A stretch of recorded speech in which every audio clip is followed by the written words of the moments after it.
Pode. Boa noite, pessoal. Nosso grupo, então, é formado por mim, que sou a Marcela, pela Cláudia, pela Jaque, pela Paola, pela Daiane e pela Tamires.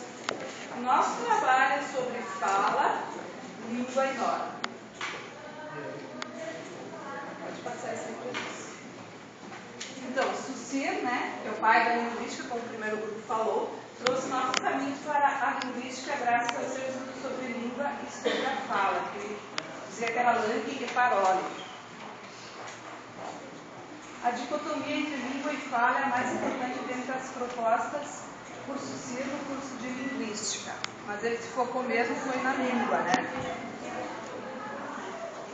E ele disse: a linguística tem por único e verdadeiro objetivo a língua considerada em si mesma e por si mesma. Agora as gurias vão continuar com a língua. Vamos explicar sobre língua. Para Saussure, língua é um acervo linguístico. Então ele diz que como acervo linguístico é o conjunto de hábitos linguísticos que permitem a uma pessoa compreender e fazer-se compreender. Quando Saussure diz que uma realidade psíquica formada de significados e imagens acústicas, ele também fala uma instituição social e uma realidade sistemática e funcional. O que ele quer dizer com isso? A língua como instituição social. Saussure considera que língua não está completa em nenhum indivíduo e só na massa ela existe de modo completo. Por isso ela é, ao mesmo tempo, realidade psíquica e instituição social. Para o Saussure, a língua é ao mesmo tempo um produto social da faculdade da linguagem e um conjunto de convenções necessárias adotadas pelo corpo social para permitir o exercício dessa faculdade dos indivíduos. É a parte social da linguagem, exterior ao indivíduo, que por si só não pode criá-la nem modificá-la. A língua não existe senão em virtude de uma espécie de contrato estabelecido entre os membros da sociedade. E a língua, como realidade sistemática e funcional, digamos que seja o conteúdo mais importante do conceito do Saussure a respeito da língua. Para ele, a língua é, antes de tudo, um sistema de signos distintos correspondentes a ideias distintas. É um código, um sistema onde, de essencial, só existe a união do sentido e da imagem acústica. Saussure vê a língua como um objeto de natureza homogênea e que, portanto, se enquadra perfeitamente na sua definição basilar. A língua é um sistema de signos que exprimem ideias. É uma soma de sinais depositados em cada cérebro, mais ou menos como um dicionário cujos exemplares, todos idênticos, fossem repartidos entre os indivíduos. Complementando então a colocação da nossa colega Cláudia, tem que voltar um pouco, por favor. A língua subsiste a cada um de nós, ou seja, a língua transcende a nossa existência, mesmo se eu não existisse, a língua continuaria existindo da maneira como ela já estava pré-estabelecida na sociedade que eu poderia vir existir ou fazer parte. Para nos fazer entender dentro da sociedade, é necessário utilizarmos o mesmo código em uso, lembrando sempre que a língua ela é diferente da gramática normativa. Existem variações da língua e a variação é constitutiva das línguas humanas, ocorrendo em todos os níveis. Ela sempre existiu, essa variação sempre teve, e é com ela que a língua vai evoluindo, e tendo suas modificações. E aí, sim, a gramática normativa vem a mudar para acompanhar a variação da língua. Então, quando se fala em língua, por exemplo, língua portuguesa, língua espanhola, está se falando em uma unidade que se constitui de muitas variedades. A língua traz em si toda a experiência histórica acumulada pelos povos que nela se expressam, que é o que eu acabei de falar, Com o tempo a língua vai se aperfeiçoando conforme o grupo social, conforme a cultura da comunidade. Pode mudar agora sim, slide. Esse não pode ser. É o que a Paula acabou de dizer. A língua representa a unidade pelo fato de ser coletiva. E eu também já tinha dito que o indivíduo não tem como modificá-lo. O indivíduo sozinho não tem como modificá-lo. Sozinho, claro. Mas a coletividade é possível que ela mude. Um exemplo disso, por exemplo, é o você, né? Que no decorrer do tempo, primeiro ele era voz me ser, não me lembro qual é a outra forma que foi, e hoje ele é você. Por quê? Porque no uso das pessoas falando, isso ela vai modificando. Um outro exemplo que tem, se não me falha a memória, é, por exemplo, o uso que se fez agora com essa norma nova da língua portuguesa, né? Para se igualar os outros países que falam, é, por exemplo, a palavra asa delta. De tanto que se usou essa palavra junta, sem o hífen, né? De tanto que os usuários da língua falaram, eles escreveram ela dessa maneira, quer dizer, na fala, claro que não aparece, mas na escrita ela aparece. Se hoje vocês forem procurar no dicionário que tem a nova norma, ela vai estar junto, ela não vai estar separada por um hífen. A gramática normativa, mais uma vez, acompanhando a forma culto da sociedade, né, que deriva da sociedade, da comunidade. Então, a língua é uma forma de linguagem baseada em palavras. E lembrando que a língua, que Saussure já disse e nos ensina, que a língua é homogênea e é sempre língua, independente de suas variações. Vou falar da fala, segundo Saussure, a fala é a expressão oral da língua. Ela é individual, cada ser humano, então, tem o seu jeito de falar, se expressar oralmente. Devido a esse caráter individual, então, da língua, da fala, aliás, é possível, então, observar alguns níveis. Dentro desses níveis tem o nível coloquial popular, então, que seria a fala mais popular, como o próprio nome diz, né? Aquela fala mais utilizada no dia a dia, onde não é levada em consideração as normas gramaticais. E também tem o nível formal culto, que seria uma fala mais formal, né?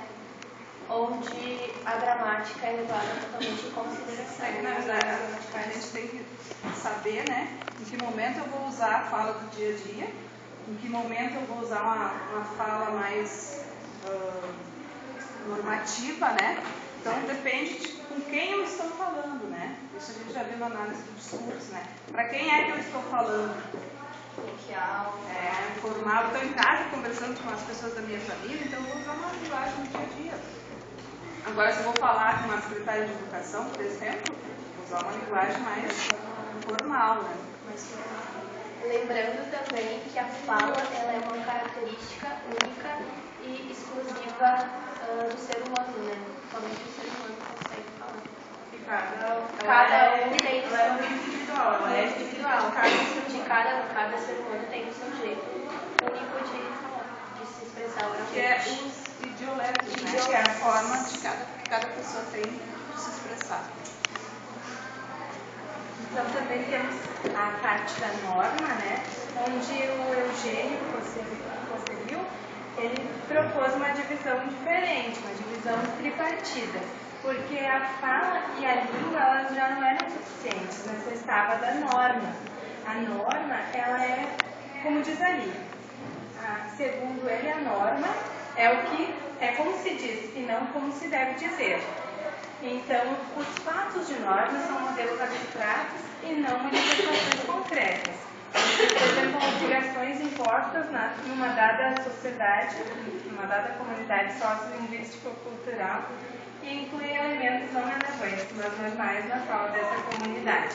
O que a gente quer dizer é que existem variações linguísticas de cada grupo social, eles se dividem em subgrupos e esses subgrupos eles devem ser levados em consideração e até então eles não eram levados em consideração, apenas se tinha a parte formal da norma culta. E aí depois dessa divisão tripartida, ele foi incluída a parte onde, por exemplo, a região do Rio de Janeiro, né, que fala com o S A norma veio para mostrar como se fala. A língua é como se deveria falar. O Saussure dividiu a fala como individual, de cada pessoa, e a língua é o coletivo. Então, Eugênio Zélio, não sei como é que pronuncia isso, ele trouxe a norma, porque até então não se estudava a forma de falar das pessoas que não estava dentro da norma culta, que pode ser dividida tanto na maneira regional de cada povo falar, que no Rio Grande do Sul se fala diferente de Minas, do Rio de Janeiro, assim como as classes sociais dentro de uma mesma comunidade. Então, a norma se constitui como uma realização coletiva, tradição e repetição de modelos anteriores, que é exatamente o que a colega tinha falado anteriormente sobre como a coletividade consegue alterar algumas práticas linguísticas, né, como o você. Indica como se diz ao estabelecer códigos e subcódigos para diferentes grupos de uma mesma sociedade, que é também o que a Jaque falou agora há pouco.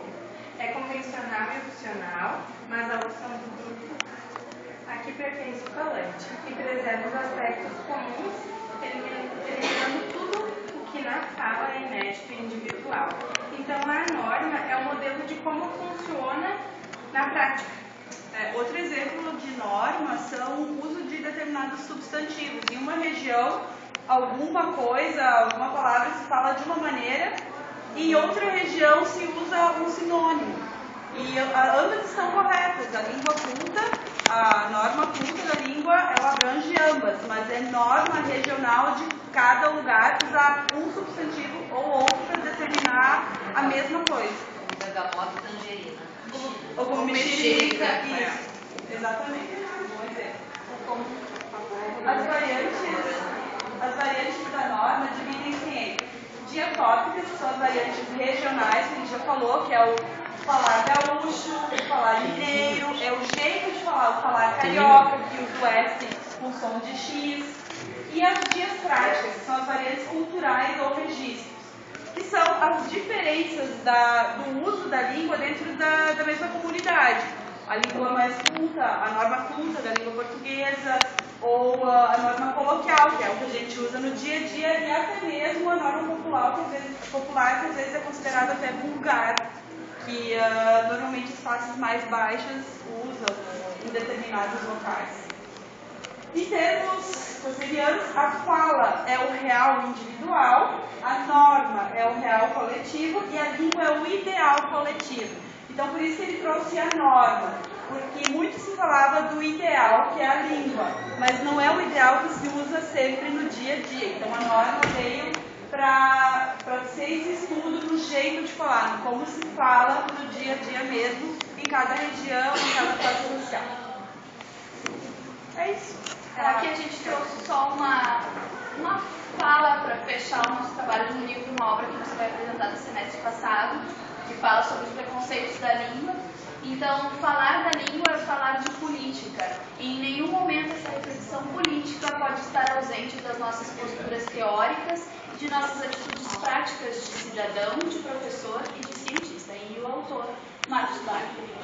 Obrigada.